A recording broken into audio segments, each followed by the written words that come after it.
Teai humanos, inscreva-se no canal, deixe o like, compartilhe o vídeo e comente um emoji de alien. A noite estava pesada sobre o mundo, como se o próprio céu respirasse devagar, segurando algo que não queria revelar. Não havia vento, não havia movimento. Apenas aquela sensação silenciosa e densa que, por alguma razão, sempre parecia acompanhar histórias que não deveriam existir. Histórias que nasciam em laboratórios subterrâneos, em arquivos apagados ou no relato trêmulo de quem viu, e não era para ter visto. Entre todas essas histórias, poucas eram tão persistentes quanto as dos homens de preto. Eles apareciam quando não deveriam, sabiam o que ninguém lhes contara, e sempre deixavam para trás a certeza de que estavam protegendo algo muito maior do que segredos militares. Pequenos deslizes, testemunhas silenciadas, documentos sumidos, tudo apontava para a mesma sombra.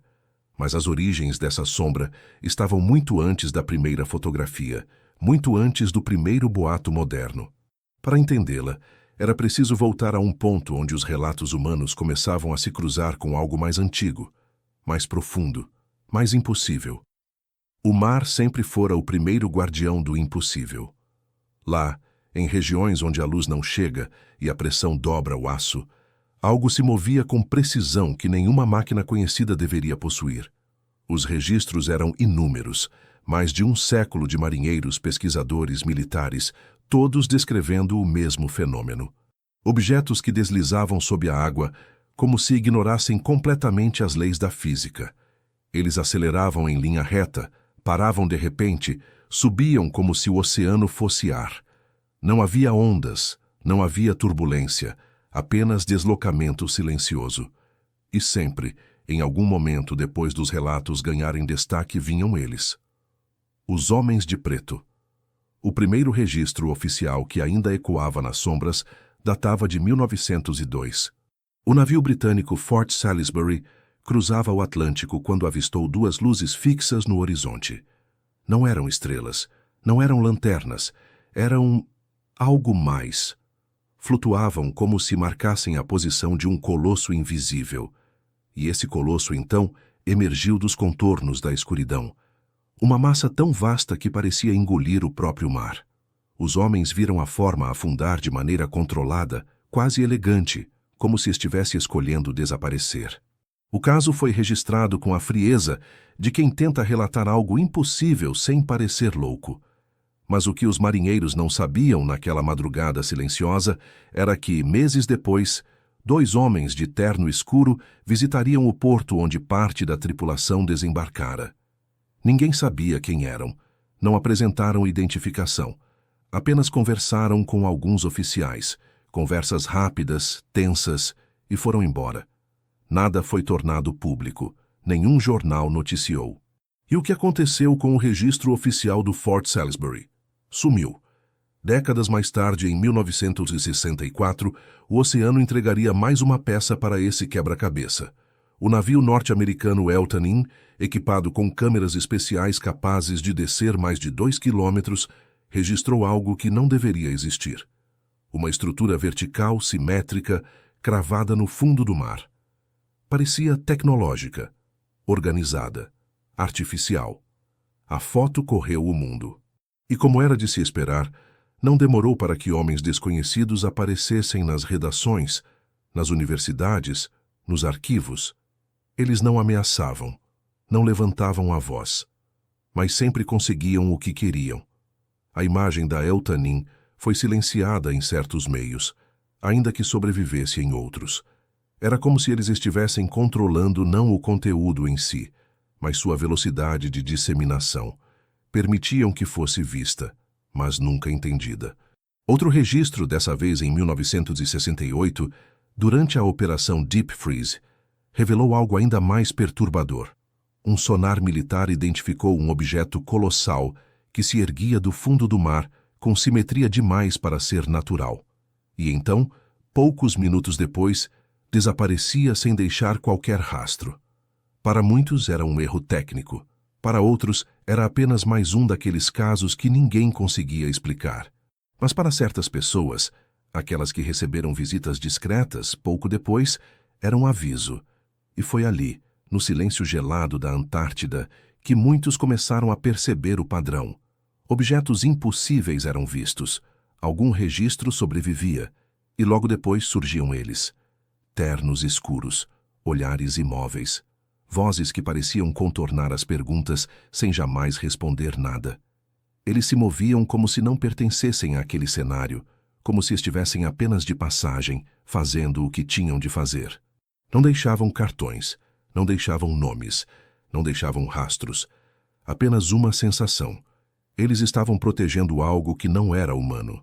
Por muito tempo, acreditou-se que esses homens eram agentes governamentais, o braço invisível de alguma agência ultrassecreta que administrava o desconhecido. Mas a verdade, ou o que parecia mais próximo dela, não demorou a surgir em relatos isolados, relatos tão diferentes e ao mesmo tempo tão parecidos que pareciam capítulos da mesma história. Um oceanógrafo norueguês, pesquisando formações geológicas profundas, afirmou ter recebido a visita de 2 homens logo após captar um objeto movendo-se a 3.000 metros de profundidade com velocidade absurda. Ele descreveu os dois como estranhos demais para serem humanos comuns. As vozes eram lentas, calculadas, sem emoção. A pele parecia tensa, quase artificial, e eles nunca piscavam. Falaram com ele por 8 minutos, exatos. Depois, foram embora. O oceanógrafo guardou silêncio por 20 anos.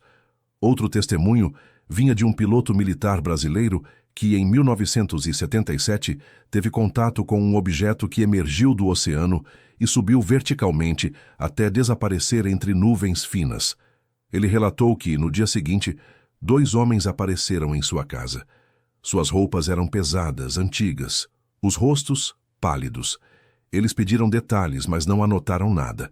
O piloto jurava que os olhos deles pareciam refletir luz de um jeito não natural. E então, havia o caso mais enigmático de todos, o do pesquisador argentino Ramon Nunes. Ele trabalhava em um projeto independente que estudava pontos de anomalia magnética no Atlântico Sul. Em 1983, registrou um pulso eletromagnético que não seguia nenhum padrão terrestre conhecido. Nas semanas seguintes, seu laboratório foi visitado 3 vezes pelos mesmos homens. Eles pediram seus dados. Depois, pediram que ele esquecesse o que havia registrado. E, por fim, simplesmente desapareceram. Meses depois, Nunes abandonou a carreira. E não se sabe mais nada sobre ele. A sensação que rondava esses encontros era sempre a mesma. Esses homens não estavam interessados em suprimir a verdade. Estavam interessados em protegê-la. Como se guardassem não um segredo militar, mas algo vivo. Algo que poderia, a qualquer momento, emergir dos abismos. E a pergunta se tornava inevitável. Se esses homens de preto não trabalhavam para os governos, para quem estavam trabalhando? A verdade é que, enquanto o mundo dormia, algo se movia debaixo dos oceanos, e o que quer que fosse parecia ter uma relação direta com aqueles homens silenciosos. Eles sempre surgiam quando alguém via demais, descobria demais, ou registrava sinais que não deveriam existir. E cada aparição deles era calculada, quase matemática, como se obedecessem a um protocolo rígido, indiferente a quem estivesse do outro lado da conversa. A presença deles nunca parecia humana o suficiente. Talvez fosse o modo como permaneciam imóveis durante longos intervalos, como se aguardassem instruções que ninguém mais ouvia. Ou talvez fosse aquele detalhe que quase todos os envolvidos mencionavam.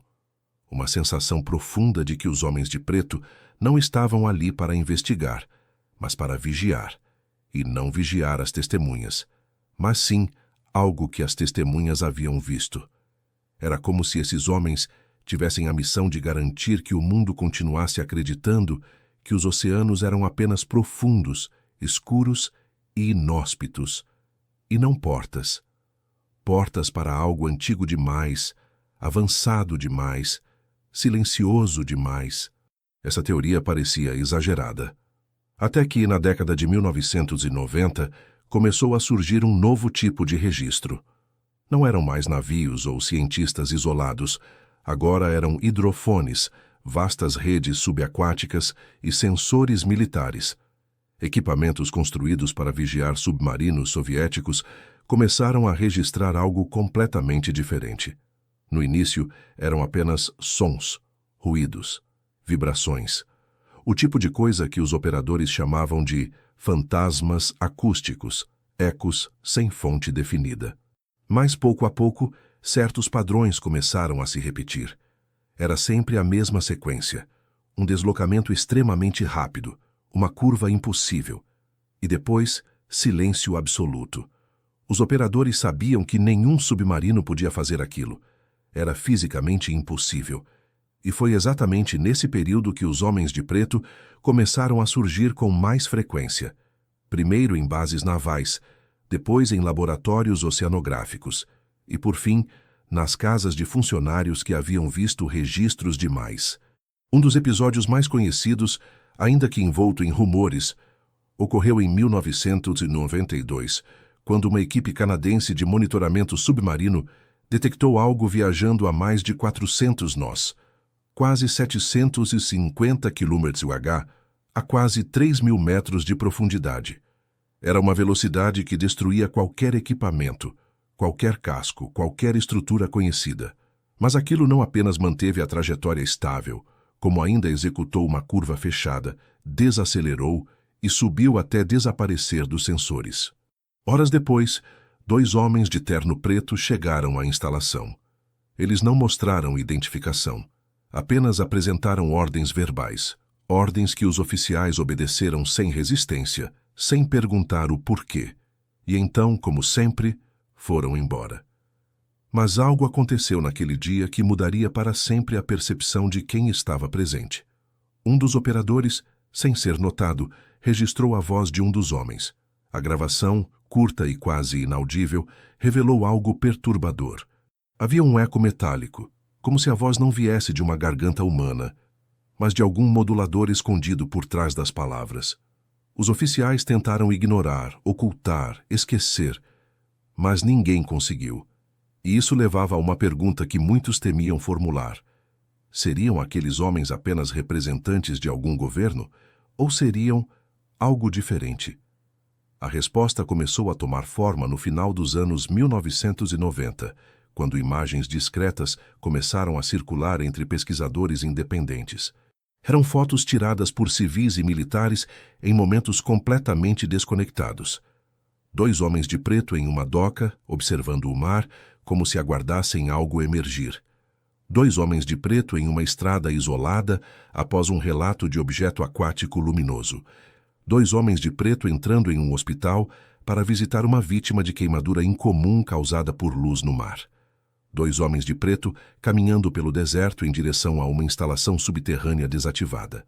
As coincidências eram estranhas demais. Eles apareciam sempre em pares, sempre da mesma altura, sempre com a mesma expressão, sempre com a mesma rigidez corporal, quase padronizados.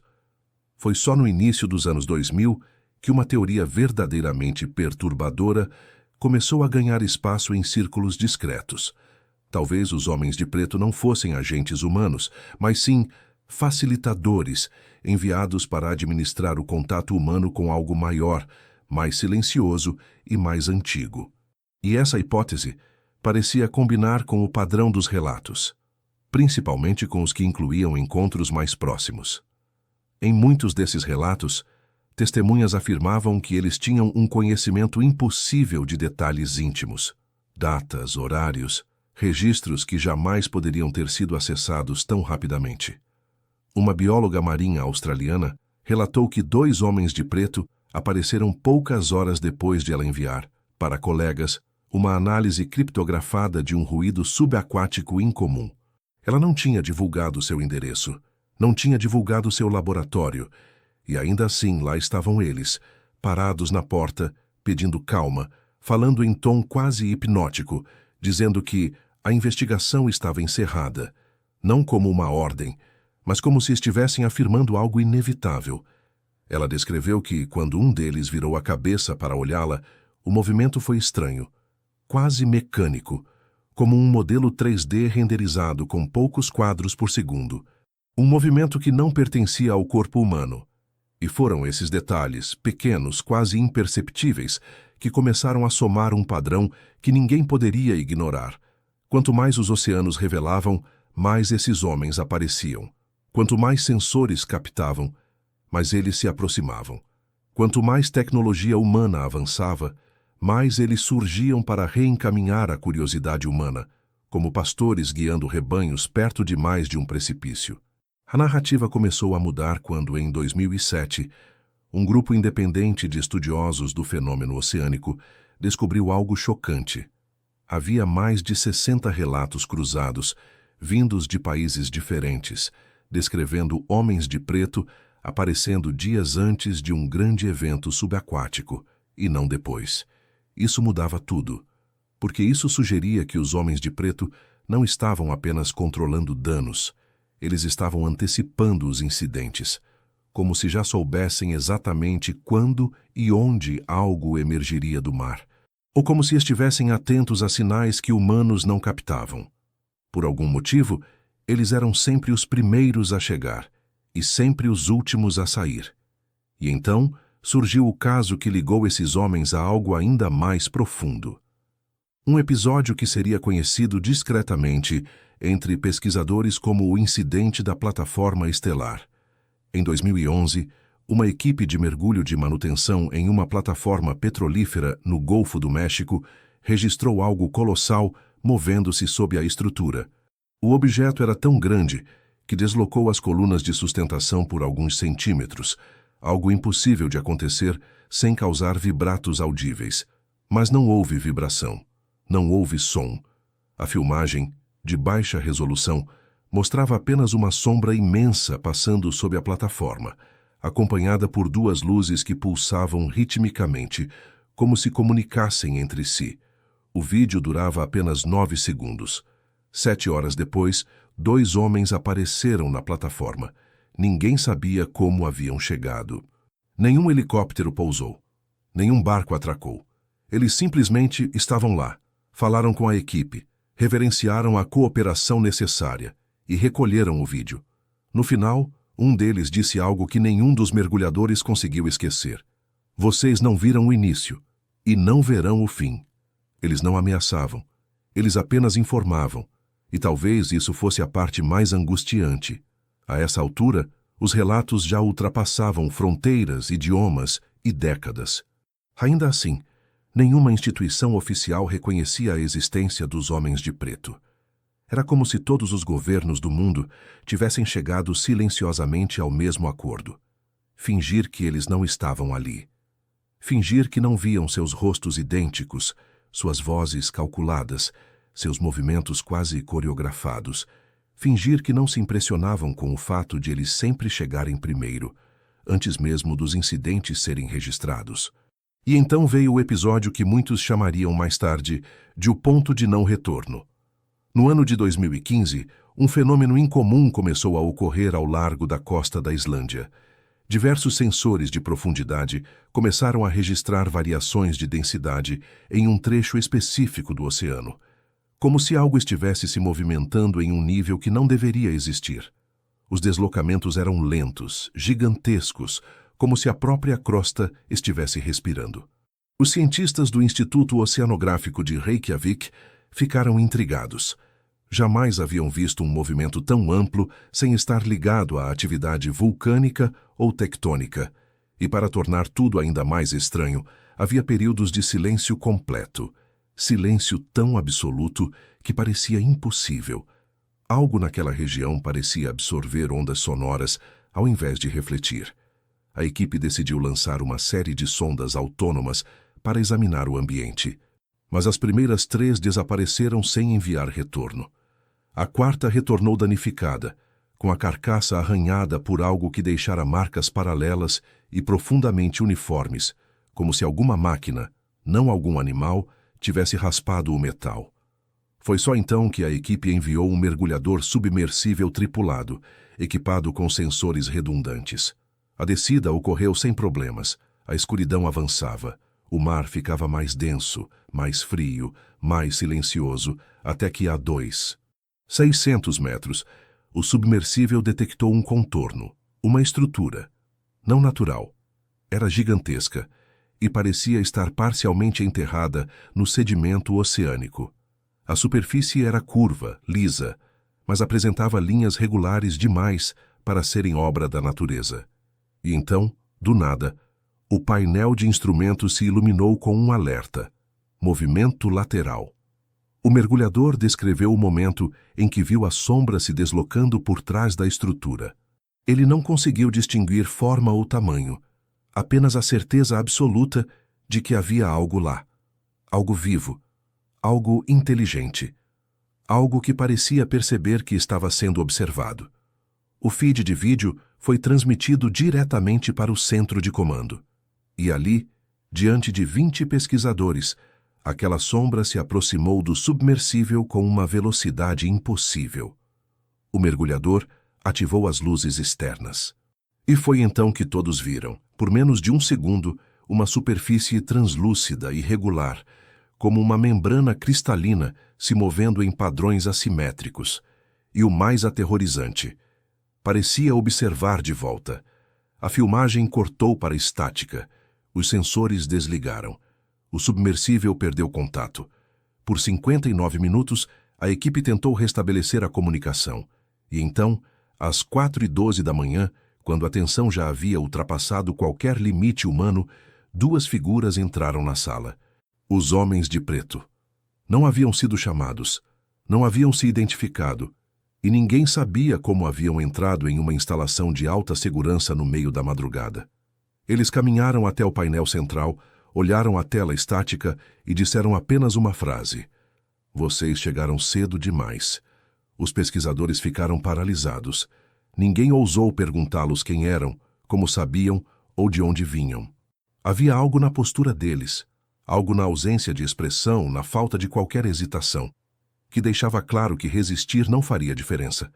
Eles pediram todas as gravações, todas as transcrições, todos os relatórios preliminares e, por fim, pediram que a equipe encerrasse imediatamente as operações na área. Um dos cientistas, o mais jovem da equipe, criou coragem para perguntar: "O que era aquilo?" Um dos homens virou levemente o rosto e respondeu: "Algo que está acordando." Era a primeira vez em mais de um século de relatos que alguém conseguia arrancar deles uma resposta que soava quase explicativa. E aquilo não confortava. Pelo contrário, deixava tudo ainda mais angustiante. Porque se algo estava acordando, isso indicava que havia estado adormecido. E se estava adormecido, significava que havia estado lá por muito mais tempo do que qualquer civilização humana. E então, como sempre, os homens de preto foram embora. Mas diferente das outras vezes, eles deixaram algo para trás, uma única folha de papel, dobrada, colocada sobre a mesa principal. Havia apenas uma frase escrita: "A linha não pode ser cruzada." Mas ninguém sabia que linha era aquela. Nas semanas seguintes, a área foi fechada. Subitamente, navios militares começaram a patrulhar o perímetro. Satélites reposicionados observavam a região. Pesquisadores foram afastados, transferidos para outros projetos. E tudo o que havia sido registrado nos dias anteriores, filmagens, capturas de sonar, relatórios, até anotações pessoais, desapareceu. Os homens de preto não voltaram. E talvez fosse isso que mais assustava a equipe, porque se eles não estavam ali, era porque não precisavam mais estar. Foi a partir desse incidente que o mito tomou forma definitiva. Não eram apenas guardiões, não eram apenas agentes silenciosos que apagavam rastros. Eles estavam ali por uma razão muito específica, uma razão que ninguém queria admitir. Algo no fundo dos oceanos estava evoluindo, se movendo, se preparando. E os homens de preto não estavam protegendo a humanidade desse segredo.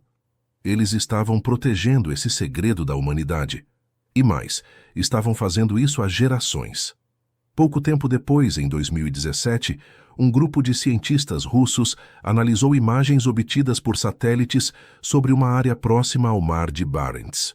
Durante 3 dias, sensores térmicos registraram pontos de calor ascendentes vindos do fundo do mar. como se algo gigantesco estivesse emitindo energia, não quente como magma, mas quente como motores. Os russos não discutiram o assunto publicamente, mas e-mails internos, vazados mais tarde, mencionavam atividade não convencional, trajetória controlada e interferência eletromagnética inteligente. E então, 4 dias após o fenômeno, 2 homens apareceram na instalação russa. Vestindo preto, pele pálida, movimentos rígidos, eles não falavam russo, mas todos afirmaram que os entenderam perfeitamente. Eles pediram todos os dados e, como sempre, desapareceram logo em seguida. Poucos dias depois, os registros daquela semana foram apagados dos servidores centrais. E assim, a pergunta que já havia sido feita por tantos começou a soar com mais força, mais clara, mais inevitável. Se os homens de preto não pertenciam a nenhuma nação, então, a quem pertenciam? A resposta parecia óbvia demais para ser dita.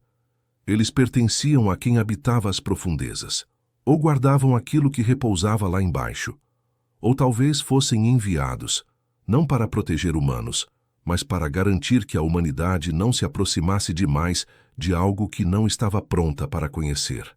E o que quer que estivesse despertando, despertava rápido.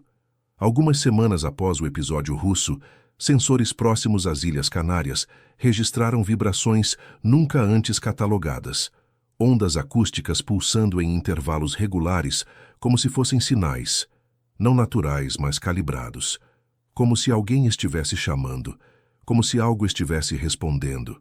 E então, no 10º dia das vibrações, uma câmera subaquática capturou algo que faria até os mais céticos questionarem tudo o que acreditavam. Uma luz, acendendo do fundo do mar. Devagar, deliberadamente, e no instante em que a luz chegou a apenas 30 metros da câmera, a imagem tremeu, e 2 homens de preto apareceram na estação de controle, em uma instalação a 40 quilômetros dali.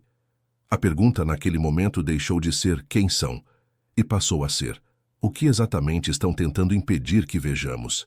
As luzes registradas nas Ilhas Canárias continuaram por mais 3 noites, sempre no mesmo horário, sempre com a mesma cadência, como um ritual, como um chamado. E cada vez que a intensidade aumentava, mais sensores remotos começavam a apresentar falhas, como se uma onda eletromagnética controlada estivesse varrendo o fundo do oceano. Os cientistas tentaram mapear o padrão, mas algo ou alguém interferia. Dados sumiam dos servidores, protocolos de segurança travavam sozinho, e dezenas de capturas eram substituídas por arquivos em branco. Até que um pesquisador islandês, o mesmo que testemunhara o incidente anos antes, percebeu algo aterrorizante. Os arquivos apagados coincidiam exatamente com momentos em que as vibrações subaquáticas ultrapassavam certo limiar, como se os dados fossem eliminados automaticamente. Não por humanos, por algo que sabia que estava sendo observado.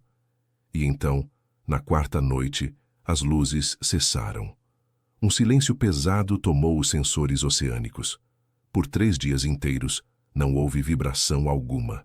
Nada. Nenhum registro. Como se o oceano tivesse entrado num transe profundo. Cientistas se dividiram entre alívio e inquietação, porque o mar, ao contrário do espaço, nunca fica totalmente quieto.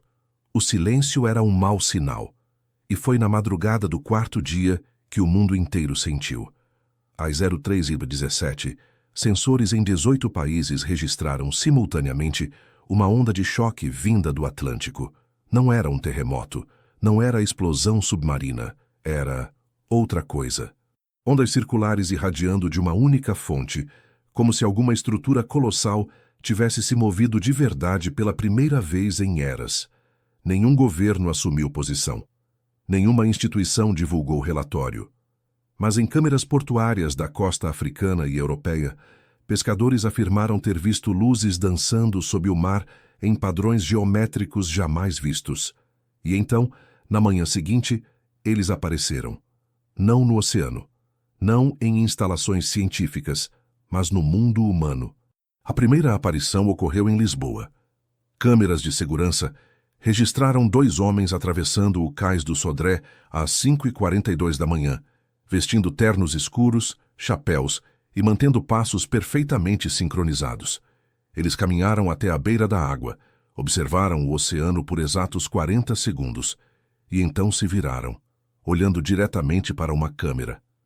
Um movimento calculado demais, quase intencional, e desapareceram entre as ruelas antes que a polícia fosse acionada.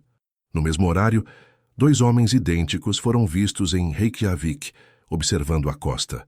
Alguns minutos depois, uma dupla apareceu em Buenos Aires, diante do Rio da Prata. Em Tóquio, em Sydney, em Durban, no Alasca, em todos os lugares ao mesmo tempo, eles estavam monitorando ou esperando, e não era mais possível ignorar a sincronização. Os homens de preto estavam reagindo a algo global, algo que, pela primeira vez, parecia ter ultrapassado a linha que eles protegiam tão ferozmente. A linha que não poderia ser cruzada. No laboratório onde tudo começara, o pesquisador islandês, agora pressionado por um sentimento de urgência que ele não sabia explicar, decidiu quebrar o protocolo e ativar um sonar experimental que havia desenvolvido anos antes. Ele acreditava que o dispositivo conseguiria captar vibrações abaixo do limiar detectável pelos sensores comuns. Era sua única chance de descobrir o que estava acontecendo. O dispositivo emitiu pulsos. 1, 2, 3. A cada pulso, o mar respondia com algo mais forte, mais profundo, mais organizado. Não era eco, não era interferência, era resposta. E então, no 5º pulso, o sonar retornou com um padrão impossível, um código, não humano. 3 pulsos curtos, 1 longo, 2 medianos, pausa, repetição. Como se algo estivesse enviando uma mensagem, batendo na porta do mundo com uma paciência milenar. O pesquisador gravou o padrão. Mas antes que pudesse salvar o arquivo, a porta metálica atrás dele se abriu com violência. 2 homens de preto entraram na sala. O primeiro caminhou até o painel e desligou o sonar com um único gesto. O outro aproximou-se do cientista, não com agressividade, mas com algo pior. Um semblante vazio, quase compreensivo. Você não devia ter feito isso. Foi tudo o que ele disse. O cientista, pela primeira vez na vida, não sentiu medo dos homens de preto. Sentiu medo do que eles estavam tentando impedir que ele ouvisse. Sentiu medo do código, medo da resposta, medo da dimensão daquilo que vivia abaixo da superfície do planeta desde antes da humanidade existir. Ele tentou argumentar, mas o primeiro homem levantou uma mão, devagar, como se o tempo se distorcesse ao redor do movimento, pedindo silêncio. E então disse: eles estão sondando a superfície, procurando fraquezas, procurando brechas, procurando ecos humanos. Eles, perguntou o pesquisador quase sem voz, o que dorme lá embaixo? E então completou. E o despertar já começou. Os 2 homens desligaram os sistemas restantes, apagaram os registros e saíram sem dizer mais nada. Mas antes que fechassem a porta, o pesquisador conseguiu ver, apenas por 1 segundo, algo que nunca tinha visto antes. Hesitação. Pela primeira vez, os homens de preto pareciam preocupados. Tennessee Sunseams, Ray Passage. Horas depois, o mar ao longo da costa europeia começou a brilhar em azul profundo. Não era bioluminescência, não era reflexo do sol, era luz saindo de baixo. Cientistas civis começaram a gravar vídeos, mas a cada nova gravação, interferências estáticas destruíam o arquivo. Como se algo tentasse impedir que o mundo visse, e então, às 22h08, o brilho desapareceu. Mas algo subiu à superfície. Por cerca de 10 segundos, filmados por apenas uma câmera, antes que ela fosse sistematicamente apagada, uma estrutura emergiu. Não era um navio. Não era um submarino. Era algo maior, com ângulos impossíveis, geometria incompatível com qualquer engenharia humana. Uma estrutura viva e metálica ao mesmo tempo, algo que respirava, algo que parecia mover-se como se fosse feito de luz comprimida em forma sólida. Pouco antes de submergir novamente, 3 figuras humanoides foram vistas caminhando na superfície da estrutura.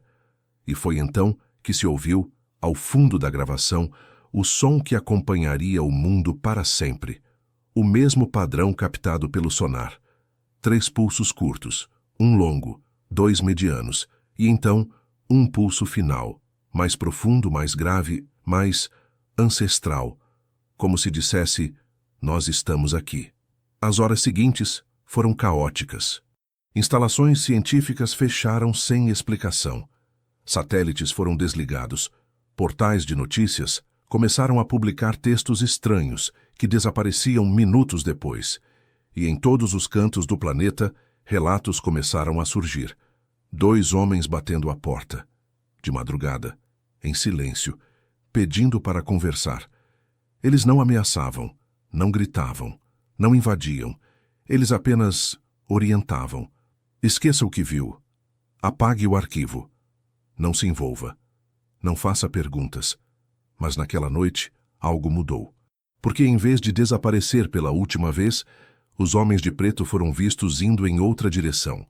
Em grupos, em fileiras, em pontos estratégicos do planeta. Como se estivessem se posicionando, como se estivessem se preparando, não para impedir o mundo de ver, mas para enfrentar o que estava vindo. E então, no silêncio absoluto das 03:33 da madrugada seguinte, por todo o planeta, sensores de baixa frequência registraram o mesmo padrão acústico. 3 pulsos curtos, um longo, 2 medianos. Pausa. Repetição. Sondas militares, sonar civil, sensores sísmicos, microfones de fundo oceânico. Todos captaram o mesmo sinal. O mundo inteiro ouviu. E foi então que os homens de preto apareceram pela última vez, não em segredo, não nas sombras, mas na superfície de plataformas marítimas, olhando fixamente para o oceano. O mesmo oceano, onde naquela madrugada algo gigantesco começou a se mover. Algo que nunca deveria ter sido acordado. Algo que eles tinham falhado em conter. E então o mar mudou de cor, por apenas alguns segundos, refletindo um brilho que não vinha da lua, não vinha do sol, não vinha da terra. Um brilho que parecia vir de baixo, muito abaixo, e subindo. A história termina ali, porque tudo o que veio depois, ninguém conseguiu registrar, ou ninguém teve permissão para lembrar. História extra.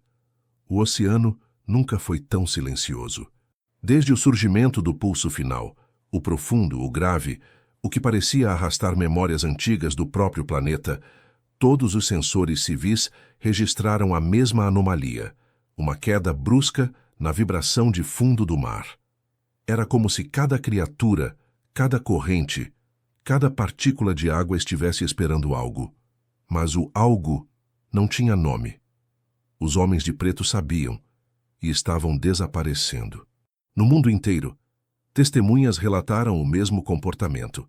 Eles se reuniam em duplas, às vezes trios, caminhavam até a costa, permaneciam imóveis por minutos em frente ao mar, e depois entravam em veículos não rastreáveis e sumiam sem destino conhecido. Mas naquela madrugada, algo novo aconteceu. Eles começaram a descer. Literalmente.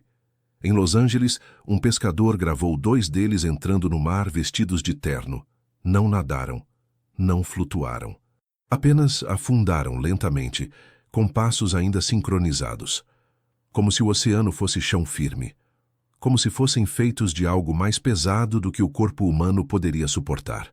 Em Reykjavik, 3 homens de preto foram vistos entrando em uma fissura de gelo que não existira no dia anterior. A fenda parecia queimada, como se uma energia desconhecida tivesse aberto o caminho. Eles desceram sem cordas, sem equipamento, sem hesitar, desaparecendo em segundos, engolidos por um azul que parecia se estender até o centro da Terra. Em Tóquio, 6 deles surgiram na plataforma de um submarino experimental japonês desativado desde 1999. O navio estava lacrado, mas as câmeras internas registraram as portas abrindo sozinhas. Eles entraram, atravessaram túneis de aço rígido como se fossem corredores de um prédio comum, e desapareceram na sala do coração do reator, que permaneceu totalmente intacta. Era como se estivessem cumprindo um protocolo, um ritual antigo, algo que praticavam há séculos. E então, ao amanhecer, todas as aparições cessaram ao mesmo tempo, como se um comando silencioso tivesse sido emitido e obedecido. O pesquisador islandês, agora vivendo sob vigilância involuntária, sentiu o peso daquele silêncio global. Ele não dormia havia 3 dias. O padrão rítmico, 3 curtos, 1 longo, 2 médios, ainda ecoava em sua cabeça como um mantra fossilizado. Mas naquela madrugada, enquanto tentava decifrar o pulso ao lado de gráficos e antigas cartas náuticas, percebeu um detalhe minúsculo que mudaria tudo. Os pulsos não eram apenas ritmos, eram coordenadas. Ele sobrepôs o padrão aos mapas oceânicos. Não funcionou. Sobrepôs aos mapas sísmicos. Também não. Mas quando aplicou uma projeção tridimensional do planeta, simulando a curvatura gaussiana da Terra e corrigindo a dispersão sonora em águas profundas, os pontos se alinharam e formaram um desenho, um círculo, com 3 pontos externos, um interno, e 2 linhas que pareciam conectar tudo no centro, um símbolo, ou melhor, um selo. As mãos dele tremiam, não de medo, mas pela sensação avassaladora de que estava olhando para algo proibido. Algo que os homens de preto, por décadas, talvez por séculos, vinham protegendo desesperadamente contra olhos humanos. Um selo que mantinha algo preso, ou adormecido. O pesquisador sentiu uma onda de náusea enquanto ativava um software que simulava dispersão de energia. Quando calculou a amplitude do pulso final, aquele que soara em todo o planeta, o resultado o fez recuar na cadeira. O pulso tinha quebrado o selo, não totalmente, mas o suficiente para que algo começasse a se mover, algo colossal, adormecido desde eras anteriores à própria escrita humana, algo que os homens de preto não eram mais capazes de conter. No fundo do Pacífico, a 7.100 metros de profundidade, uma estação autônoma japonesa, a Shinkai 12, captou a primeira evidência física de movimento. Eram 4 da manhã quando os operadores notaram um detalhe estranho. O chão do oceano estava respirando. Não no sentido literal, mas sim em ondas de elevação e recuo, como se uma massa de rocha estivesse se expandindo e contraindo muito lentamente. A estação registrou 2 horas de movimentos sutis, mas constantes. E então, exatamente às 04h17, as câmeras pegaram algo impossível. A luz ambiente, aquela bioluminescência natural típica das profundezas, desapareceu por completo. Escuridão absoluta, como se toda a vida tivesse recuado. E no último frame antes das câmeras falharem, 2 silhuetas humanoides atravessaram o campo de visão. Não nadavam, não caminhavam. Moviam-se como se flutuassem em um meio invisível, projetando sombras que não combinavam com seus corpos. Quando os técnicos ampliaram o frame, viram um detalhe perturbador. Os olhos das figuras brilhavam com a mesma tonalidade dos pulsos acústicos, como se elas respondessem ao chamado, como se fossem parte dele. 4 horas depois, a estação perdeu comunicação. Um corte limpo, sem interferência, como se tivesse sido desconectada do mundo com um único gesto. O pesquisador islandês, nervoso demais para ficar no laboratório, decidiu visitar a costa. Ele precisava ver o mar.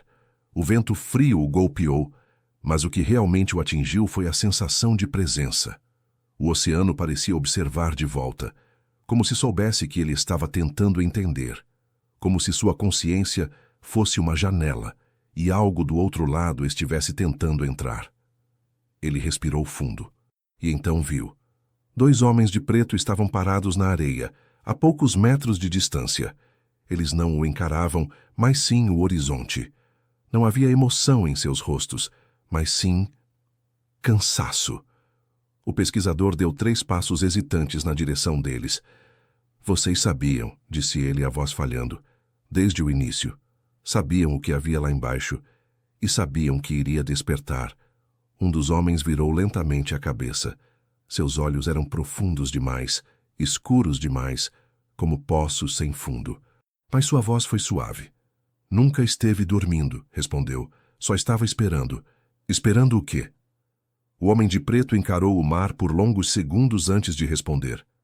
Um erro humano. O pesquisador sentiu o sangue gelar. O segundo homem, sem mover o corpo, completou. E esse erro aconteceu. No Atlântico Norte, embarcações militares de 6 países detectaram algo tão gigantesco que seus sonares não conseguiam registrar o contorno completo. Era como tentar medir uma montanha usando uma régua quebrada. A única informação clara era que o objeto se movia devagar, mas movia-se. Subindo muito lentamente, mas com firmeza. A cada metro, uma onda acústica reverberava por quilômetros.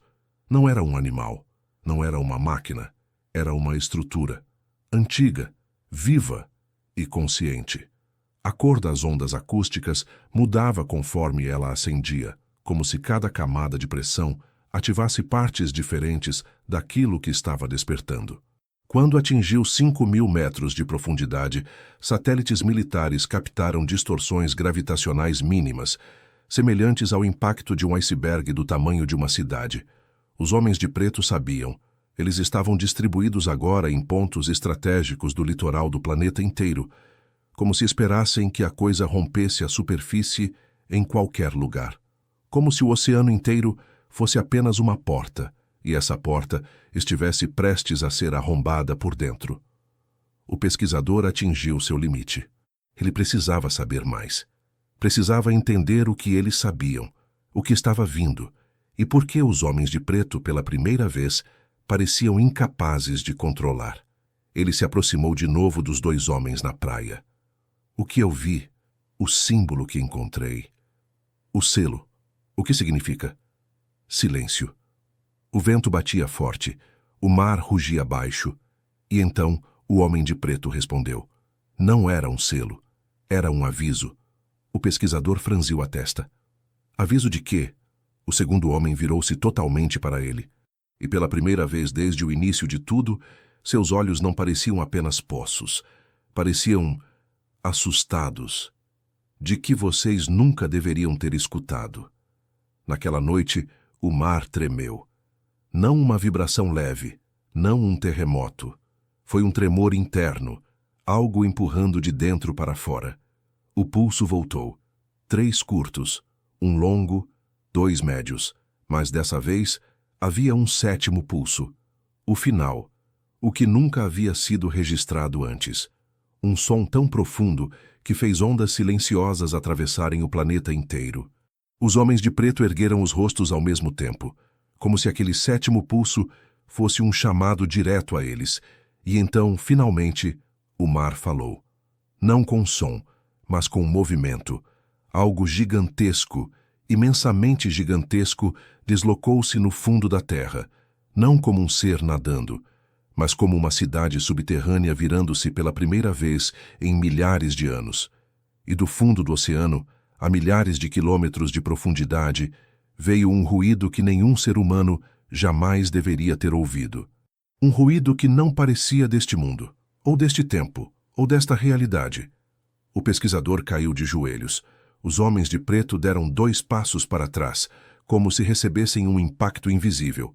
E então, no horizonte, uma fina linha vertical de luz azul rompeu o mar. Subindo, subindo, subindo. Como se o oceano estivesse sendo rasgado de dentro para fora. A superfície começou a girar como um redemoinho, mas um redemoinho perfeito, geométrico, matemático. A água subia em colunas espirais que desafiavam a gravidade. As luzes biluminescentes do fundo começaram a emergir, como estrelas subindo para o céu. E no centro de tudo, algo se movia, algo que não deveria existir.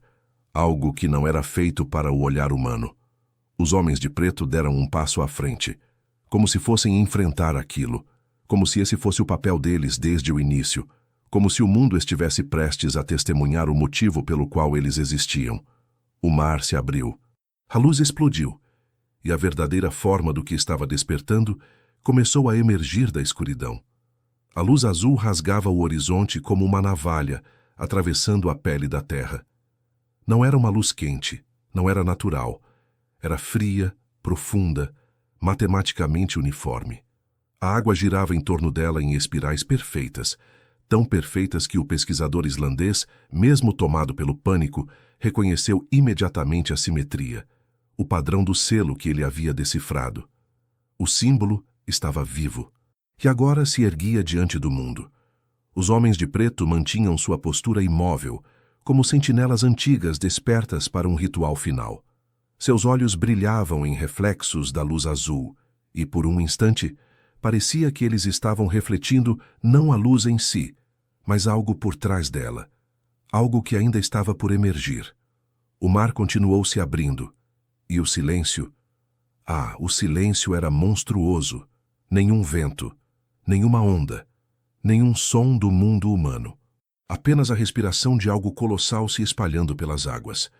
O pesquisador sentiu a areia vibrar sob seus pés, não como um terremoto, como um coração batendo, um coração grande demais para caber na mente de qualquer ser humano. E então, pela primeira vez, a superfície do mar rompeu-se. Algo subiu. Não tinha forma definida. Ainda. Parecia parte poeira luminosa, parte vapor sólido, parte sombra líquida. Era como se a realidade não tivesse suporte suficiente para que a coisa assumisse sua forma plena. E ainda assim, subia. E subia. E subia. Até que a luz azul se calou. E o mar caiu. A coluna de água desabou instantaneamente, como se um prédio de 100 andares tivesse sido demolido, mas sem som, sem impacto, sem estrondo. Somente queda. E o que ficou lá, no centro da cratera aquática, era um vazio impossível, um círculo perfeito de escuridão. E dele, uma voz.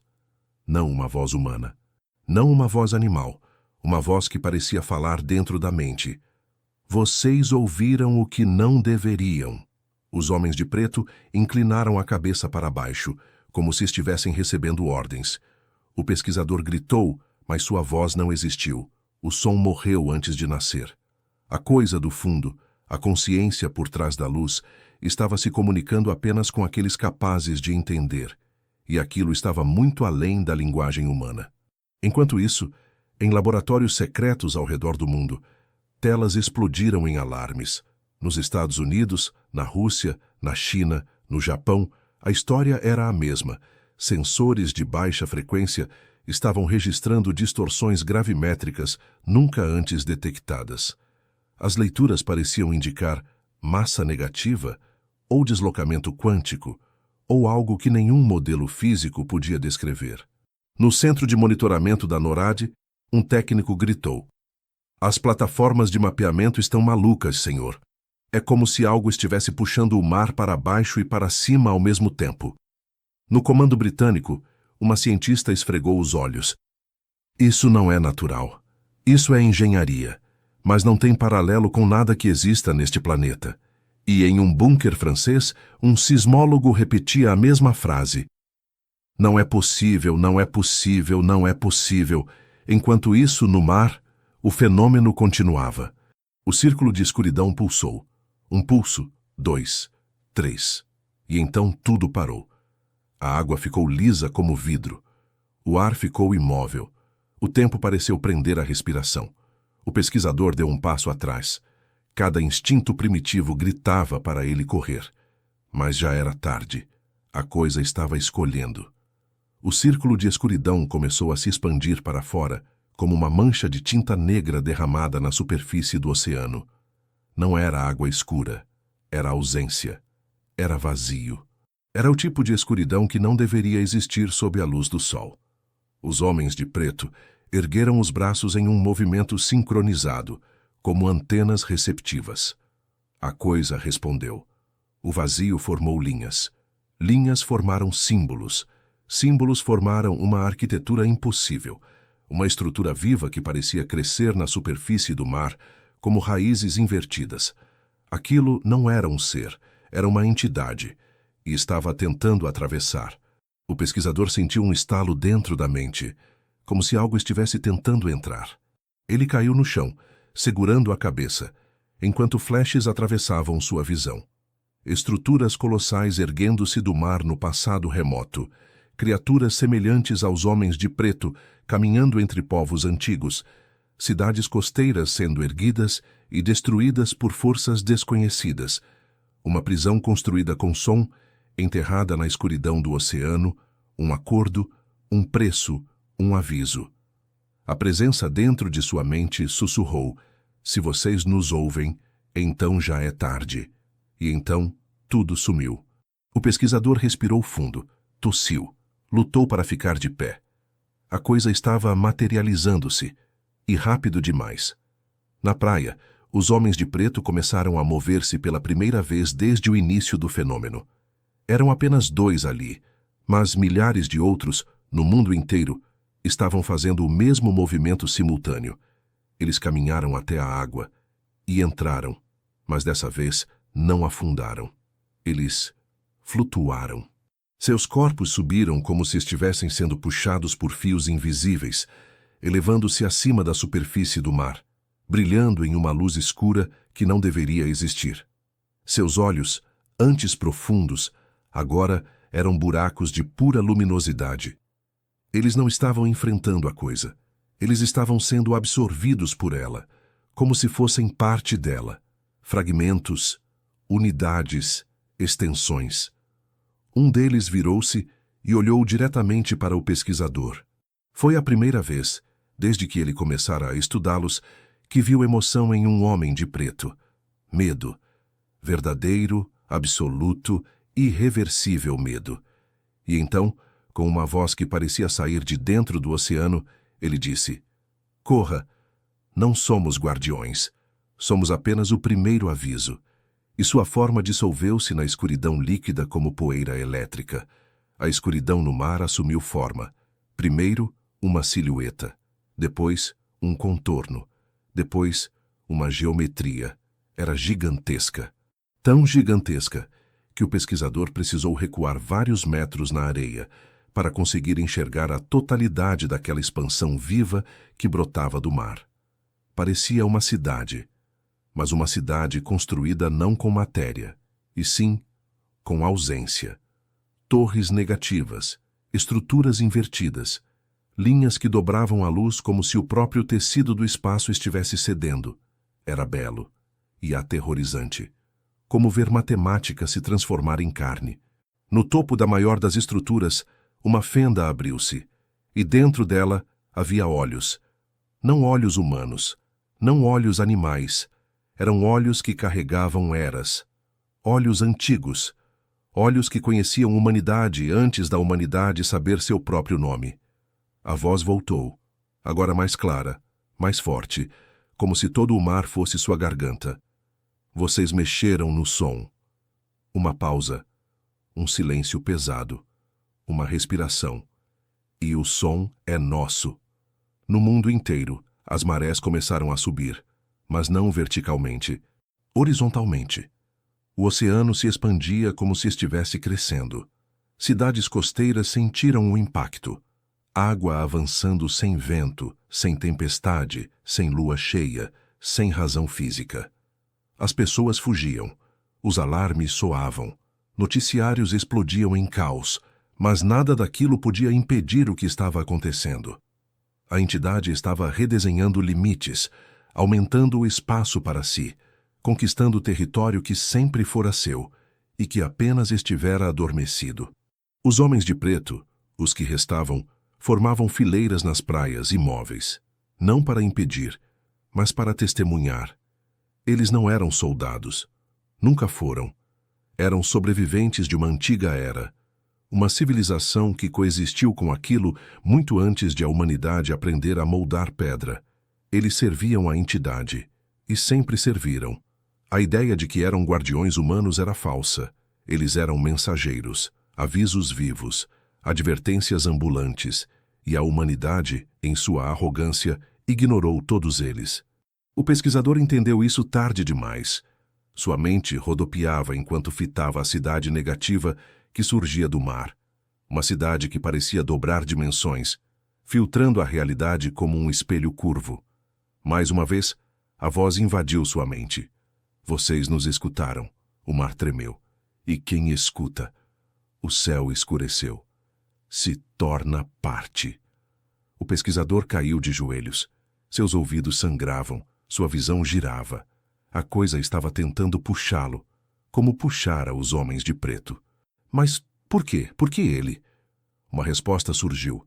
Não da entidade, não do mar, mas de dentro dele mesmo. Porque ele decifrou o selo, porque ele ouviu o som inteiro, porque ele abriu a porta. Então a voz finalizou. O primeiro a despertar é o primeiro a ser tomado. A entidade ergueu-se completamente da água. A estrutura colossal, viva, pulsante, respirando, cobriu metade do horizonte. E então, ela parou. Completamente. Ficou imóvel, observando, esperando, porque algo maior ainda estava vindo. Algo que até mesmo ela temia. Algo que dormia abaixo dela. Algo que apenas acorda quando o mundo finalmente entende que não está sozinho. O pesquisador tentou levantar-se, mas suas pernas não obedeceram. Os homens de preto, os poucos que restavam, caíram de joelhos como se estivessem orando. E a coisa olhou diretamente para o pesquisador. A luz azul expandiu-se como um segundo sol. E a voz, agora suave, sussurrou: "Isto é só a superfície." A luz engoliu tudo. O mar desapareceu. A praia desapareceu. O mundo desapareceu. E então, a escuridão. Silêncio absoluto. E uma última frase ecoando na mente dele: "Quando você acordar, não será mais o mesmo mundo."